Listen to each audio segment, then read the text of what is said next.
I mean, let's just look at this as a scene. Oh, it does have that. I've not seen that since the Opus 4.6. This is good. This is fantastic. Today we're going to be taking a look at the newly released Qwen3.7-Max Preview model, and this is somewhat of a perplexing introduction, at least for myself, because this model seemingly appeared out of nowhere. There is currently no official announcement, blog post, or anything like that that I can actually reference in this introduction. The only mention of this is quite sparse and listed on the X profile for Alibaba Qwen, where you can also follow me. You can see here in the bottom left. Also, do feel free to subscribe, as I do want my 100K plaque.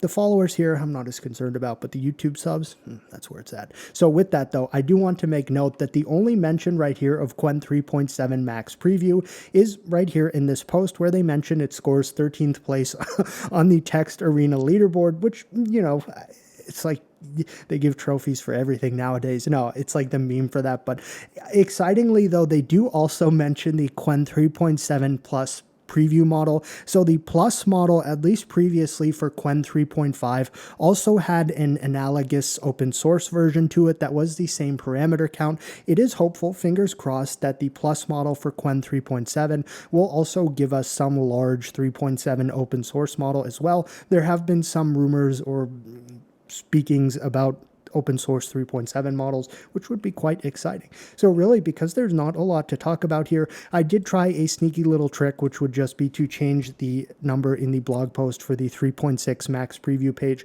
Unfortunately, when we did that for 3.7, nothing shows up. I did also check specifically in the Model Studio, in the API docs and everything like that. I did try just doing some API calls with the model identifier change to Qwen 3.7 Max Preview, and unfortunately, it's still not like fully available. But on the web chat it is, so that's where we'll be testing it for today's video. Now, just for some pertinent information about the Qwen Max series, this is, as they say right here, the largest and most capable variant in the Qwen model family. Historically, the Max model has never been open weight, so this is something that is kept closed source and is listed, as they say here, the most powerful and most potent Qwen model. Now, I cannot definitively estimate that these will be the same exact specifications for the 3.7 preview model without actually being able to see it, but we can see that 3.6 Max Preview did have a maximum output length of, it was 64K, as we see right here, and a context window of 256K. So with that, that's really the small bit of information I can give for the specific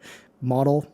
And as we can see right there, I had also tried that little trick where I changed it to 3.7 Max Preview, and if I press enter right here, it will just give me some error pop up and keep me on this specific page or something of the sort. But I digress. So we're now going to get started with our tried and true browser OS test v2.5. Now, I was a little worried that just because it showed up here doesn't mean it was going to guaranteed work. Now, I'm very happy to see that the thought process has begun. That was a very, very fast chain of thought comparatively to what I've seen previously. I don't fully have recollection, but I did test the Max Preview previous version like a month ago, and I seem to recall it thought longer than that, but I can't say definitively. Regardless, though, what I was going to say is I was a little worried that it was just showing up here but wasn't actually going to be live, since it's not with the model identifier through API. Fortunately, it is live here. It seems to be producing code at a rapid pace, so we'll see what we get. All right, the result is complete here, and I do have a couple of things to say before we even look at it. One, top-down 3D-ish. Okay, not necessarily what I'd said. Additionally to that, this is an extremely short script at 672 lines of code. I don't think I've ever had a result this short for this specific prompt. Okay, well, it starts out good. I guess I can say that. We can close that now. All right, first and foremost, nice. It does have a right click, which makes me quite warm and fuzzy inside. Now, we do also have the time in the bottom right, as well as the date in my locale, as well as inevitably what is listed as that special feature, which is some voice command thing, and it even has an accessibility tooltip that pops up there. So I do like that. In the meantime, let's start with start. Okay, simple. I don't see any search feature here, which sometimes the models do go above and beyond and include, although again, the argument could be made I'm not telling them to, so acceptable. Let's try now our GTA clone. You know what? Don't get me wrong. I'm infuriated because it's not 3D, and it even went ahead and called this 3D-ish. No, there's no ish to this. It's genuinely 2D.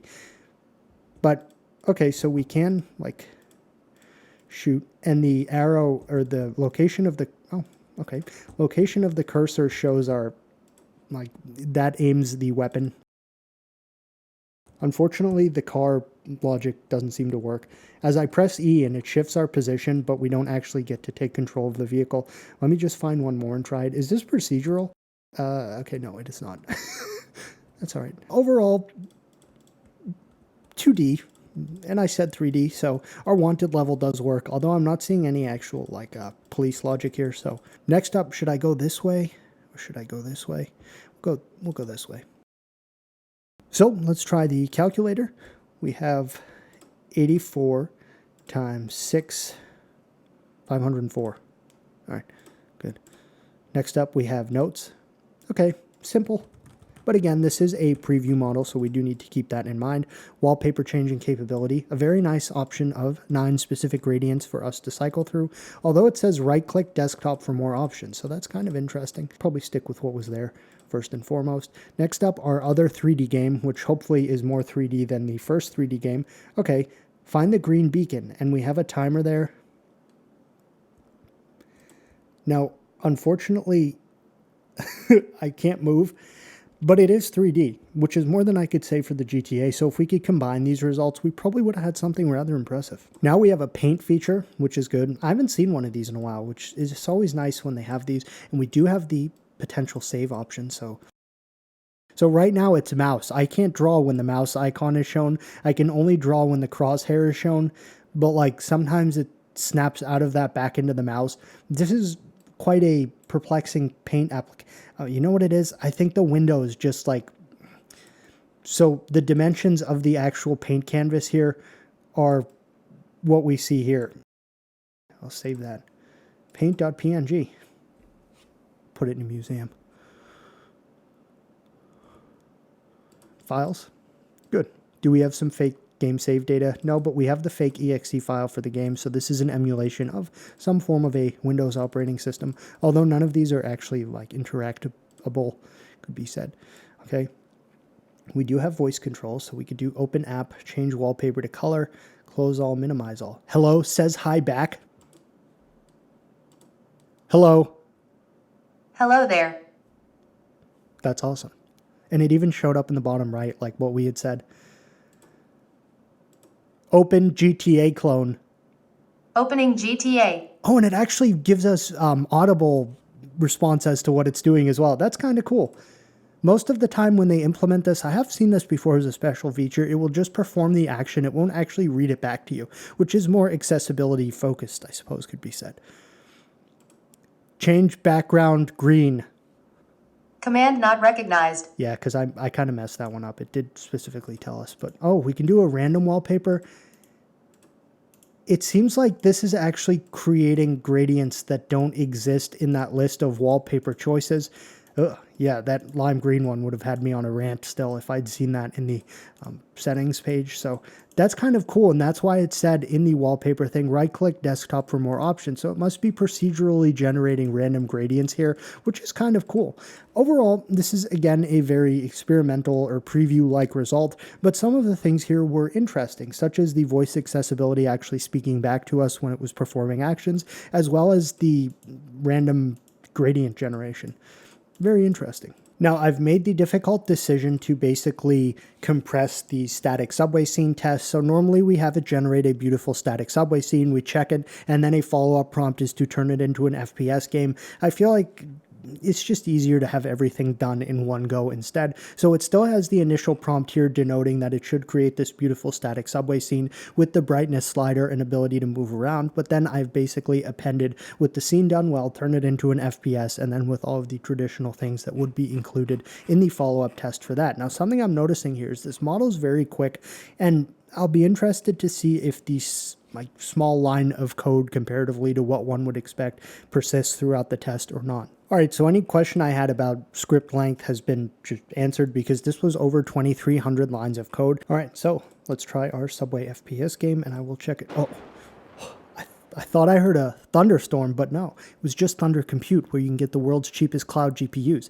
Thanks to the homies at Thunder Compute, who routinely give me free compute if I ask for it. They also do have a nice new feature implemented where if a GPU is not currently available, you can just sign up to get an email notification when it does become available, and then you can go and rent it. All right, Subway Terror, survive the underground. Toggle flashlight, okay. first and foremost, I often get tricked by these like, oh my goodness. This is significantly better than I expected. I don't know what I expected, but just the sheen of the light appearing and reflecting off the weapon. We even have the flashlight. What was the flashlight button? Uh-oh. I just pressed something. Oh, it was F. It has that, like, the lag issue, but maybe it will speed up this.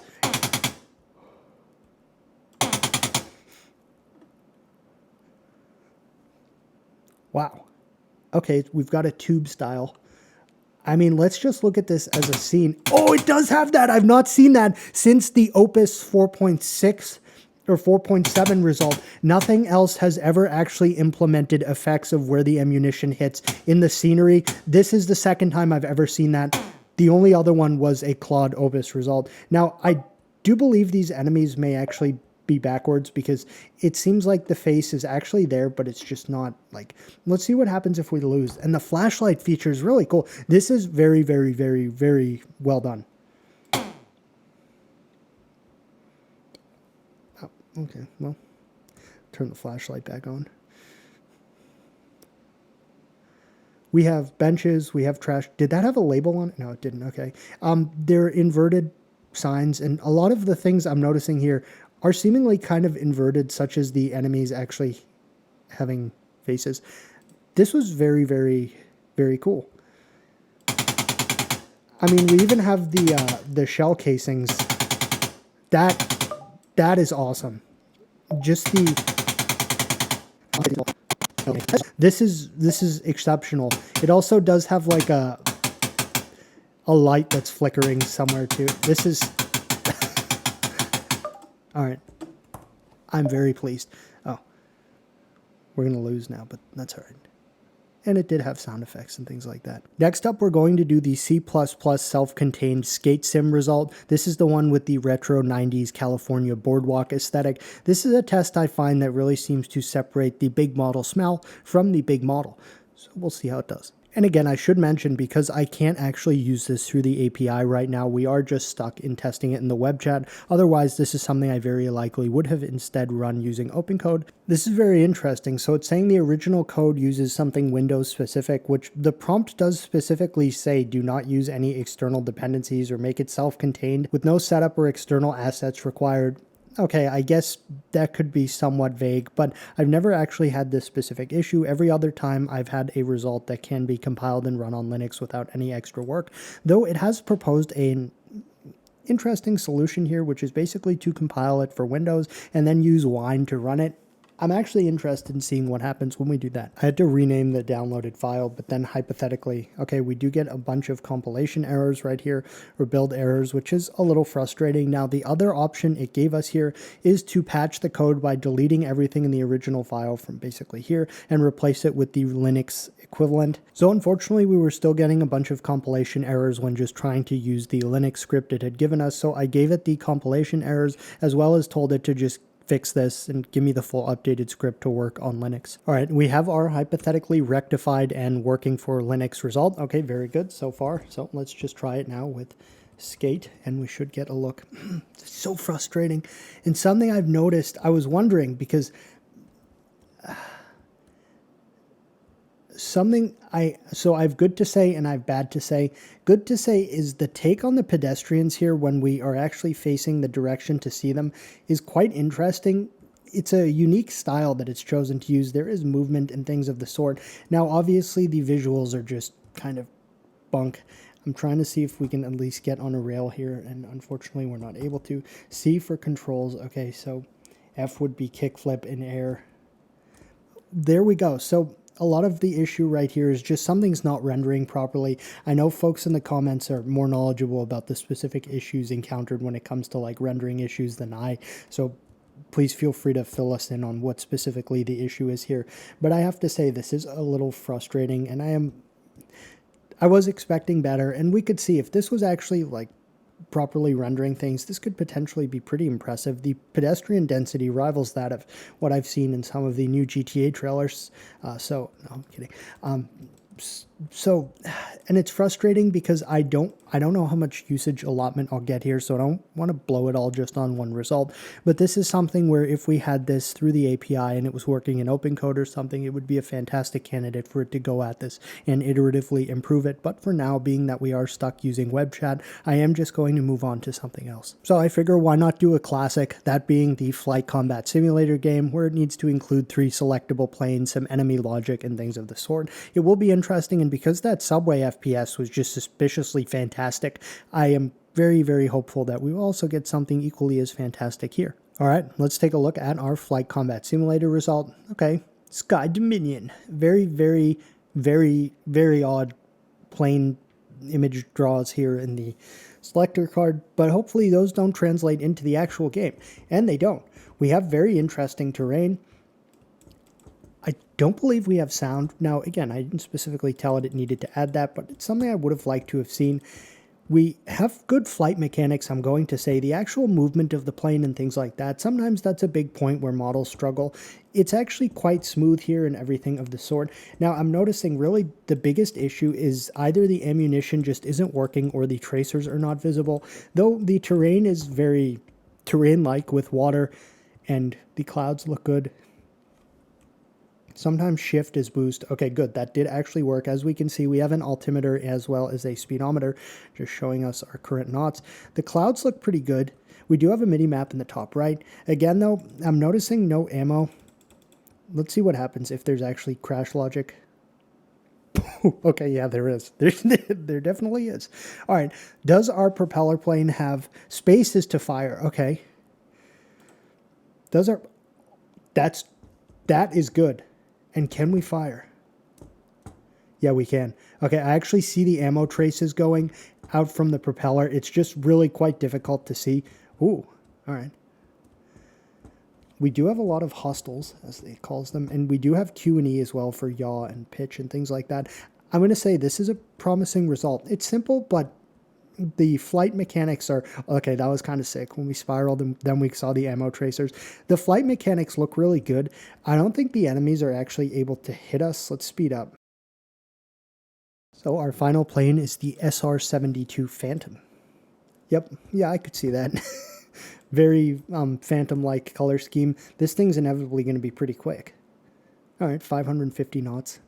I also want to just check how it drew the collision boundaries for the ground, if they're actually drawn in the peaks and valleys, or if it's just like a flat plane that it drew instead. And it does actually seem like the peaks and valleys are drawn properly with collision. So what I mean by that is if it just drew a flat plane for the collision detection, when flying underneath one of those peaks, we would essentially crash.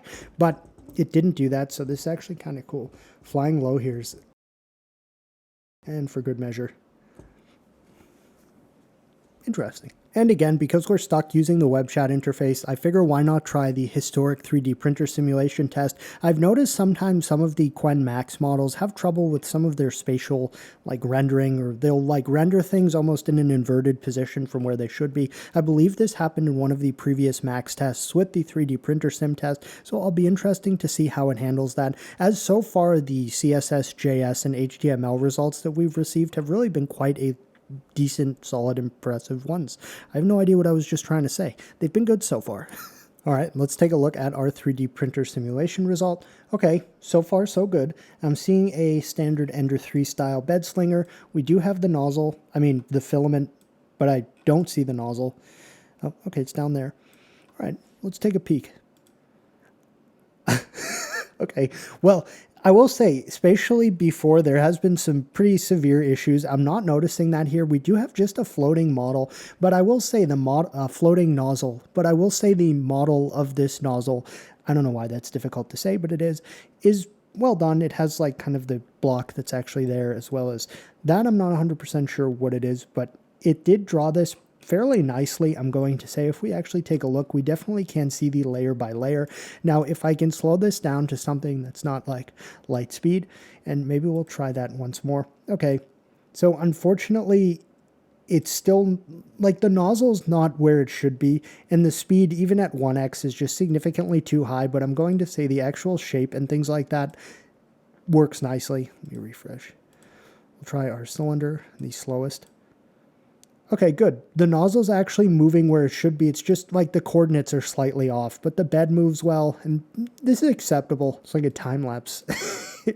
It looks like a time lapse from an actual 3D printer. Like, this is how the recordings of those look. Okay, and then finally we have the pyramid. Let's see. All right, let's check this one. Oh, wow. A fascinating take on the pyramid with this specific, like, it was not as impressive as the Subway game, which is now my bar for judging all the other results in this test. Next up, we're going to be trying a difficult front-end design text. Now, to be completely honest with you, I just had this prompt generated by a different AI because I want something that is going to push this, but basically it needs to do an immersive front-end landing page for Sandglass, which is a fictional creative technology lab. It should showcase a beautiful interactive sand simulation and particle effect as the centerpiece. So basically, we're looking for something very good looking that has a sand particle effect to it as well that works properly. All right, let's take a look at our sand particle effect front-end design. Okay, not necessarily what I wanted, and it does have this, like, I don't know how to describe this effect, but it's one that I've seen before, at least in terms of the font and things like this, but it does have an effect here. Okay, I did kind of build a contingency plan as well here, which is going to be, ooh, that was actually kind of cool. When we click, watch this. I did have a backup plan here for something completely different that would not go well with the stupid font that seems to be rearing its head into a lot of website generations. All right, so next front-end test, and I am not going to read this all. It's basically for a pasta sauce brand called Ravioli Rosso. And the whole thing is it should have like the background should look like glossy tomato sauce. The canvas base should have an animated sauce universe as the visual centerpiece. There should be olive oil, basil, steam, and ravioli shapes drifting in a luxurious red gold liquid world. Clicking should create a satisfying splash burst of tomato droplets, basil flecks, parmesan dust, or tiny ravioli particles. And it should just look premium. Okay, interesting. That was more thinking than I've seen for some of the other results, so hopefully we'll get something good. All right, so here's our pasta sauce high-end website. You know what? This is good. This is fantastic. I truly do believe that going for this result is very fitting based on what it is. This is just gold. Now, there was a chance that like it was going to do all of these with SVGs that it made, which could have ended up being a complete disaster. Okay, the spinning ravioli is kind of hilarious. And when you click, it actually makes it look like the sauce is responding. This, like the can it drew and things like that, this is fantastic. Viscosity and soul, deeply rich, bright, summer bright. Okay, this will be an ask the audience if anyone notices if that actually made any measurable change to the actual page. Maybe it changed the brightness. Okay, it did. It changed the bright. This is just like, this is peak. You know, it's over for ravioli brand web designers. All right. 3 reasons your Sunday gravy just got outperformed. Slow simmered tomatoes. And the cards even have some movement effects on them. This just, oh, look at this. Okay, I could do with that. Either like make it more centered or just make it like significantly larger out to here. Order a jar, find us in stores. Queens, New York. Yeah, I guess it could work. This was just like, this was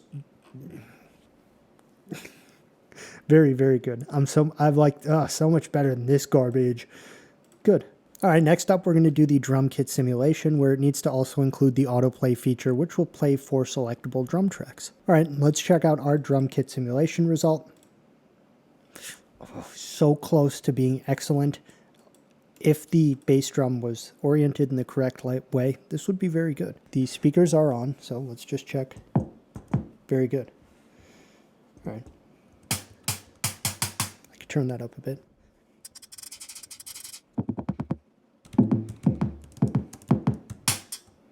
Phil Collins' test was passable.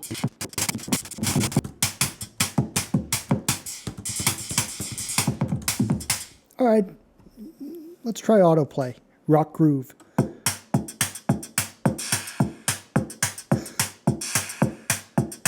Can I play along? Yep. All right, and there's a BPM slider.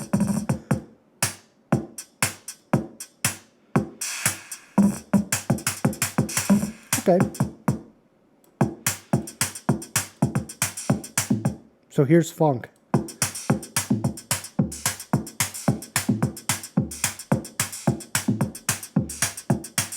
Next up, we have jazz swing. All right.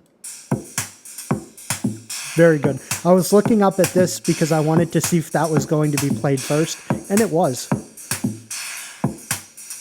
Then finally, we have double time punk. This will be interesting.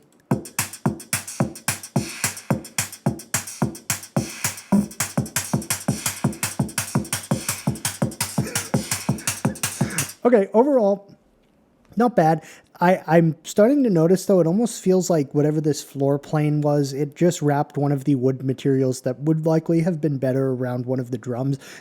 So that's a little perplexing, but it did do everything, and really, this would have been a stellar model result if the bass drum was oriented in the right way. And I had mentioned previously noticing some odd spatial behavior from some of the Max Qwen models, so this does seem to be an improvement all aside from this, and the effects on some of these individual cymbals and things like that were actually kind of cool. I think for the final thing I want to do, because we have not hit any usage limits or anything of the sort, is I want to go back to the self-contained C++ skate game and see if we can get it to a better point. If you recall, when we actually ran this, mainly the biggest issue was that a lot of the surfaces were not properly rendering, and it was just kind of disappointing that being the case. So I'm going to give it some sparse amount of feedback describing that issue and tell it to generate the full fix script. All right, let's see if our fixed result compiles. It does. So the next thing to do is just take a peek at it. That is such a significant improvement. I'm very happy that we did this because it went from being like, okay, although I will notice all of these pedestrians look like they're being held up. They're just like, so aside from that, this is very well done. Let's take a look at some of our tricks. So F, H, okay, H. The rider is very slow at 3 miles an hour. As a matter of fact, the pedestrians, we do even have some foot movement here. Look at the water effects, the palm trees, everything there looks good. Can we grind on this bench? Nope, I'm just trying to get to one of these rails. So unfortunately, I don't think we can grind. 1, 2, and 3 are to spin. Oh. All right, wow. This is just a significant improvement over what we had previously seen. So I wanted to test that at least. It's still, could use some work, but from where we started to where we ended up, much better. So that's going to conclude our first look and test of the Qwen3.7-Max Preview. I do just want to make sure, so I'm just going to check one final time because sometimes, but rarely, that's happened. Okay, so no, I still don't see any official proper announcement posts or anything like that, but I would go out on a limb here and definitely say that based off of what we saw from some of these results, this is an improvement. Now, the browser OS was surprisingly, or maybe not surprisingly, the least impressive result, I think, out of everything we saw. Hands down, what really blew me away the most, well, would be that pasta sauce website very likely, but aside from that, the thing I really liked was the Subway game. I mean, okay, it's going to be too loud here, but this was just phenomenal. And as a matter of fact, the only other model that I've ever seen that actually has ammunition hits reflect in the environment itself like that was Opus 4.6 or Opus 4.7. I don't 100% remember. So this was just phenomenal. And we even had the flashlight toggle, like flashlight on and off, which was just, this was really well done. So that was definitely the most impressive result, I think, for me personally. Well, I mean, again, this was just artistic genius, but aside from that, we had our flight simulator game. The propeller plane was good. The flight logic worked well. It did properly have collision logic and things like this, but this was nothing like super mind-blowing comparatively, but it was a solid, decent result. 3D printer sim is the same. This is an improvement, at least over some of the previous ones I've seen, but overall still kind of buggy, although not to a huge degree. We also did have the drum kit, which kind of had some similar oddities to it as the 3D printer sim, just in terms of the orientation that some things were drawn in the actual space. We had our first front-end test, which was this sandglass one, which I'm just not a fan of, I guess, this color scheme.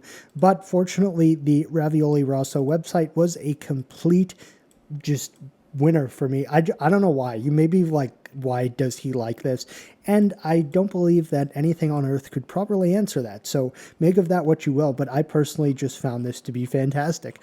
I don't know, it's just the absurdity of the result, but learn to love it, because this is a test that's very likely going to be sticking around now as an additional front-end test, which I'm quite excited about. In terms of other things, of course, we did have the C++ skate game, which became a significantly improved result over what we had previously had, and I feel like there was something else, but I do not 100% recall. No.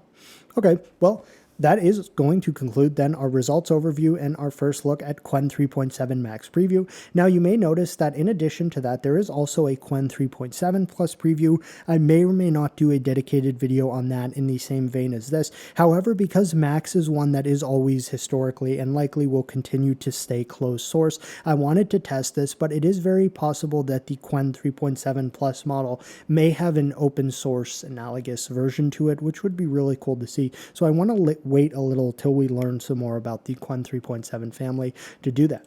So that's going to wrap up our video. If you have any questions, please feel free to leave them in the comments or on the Discord, and thanks for watching.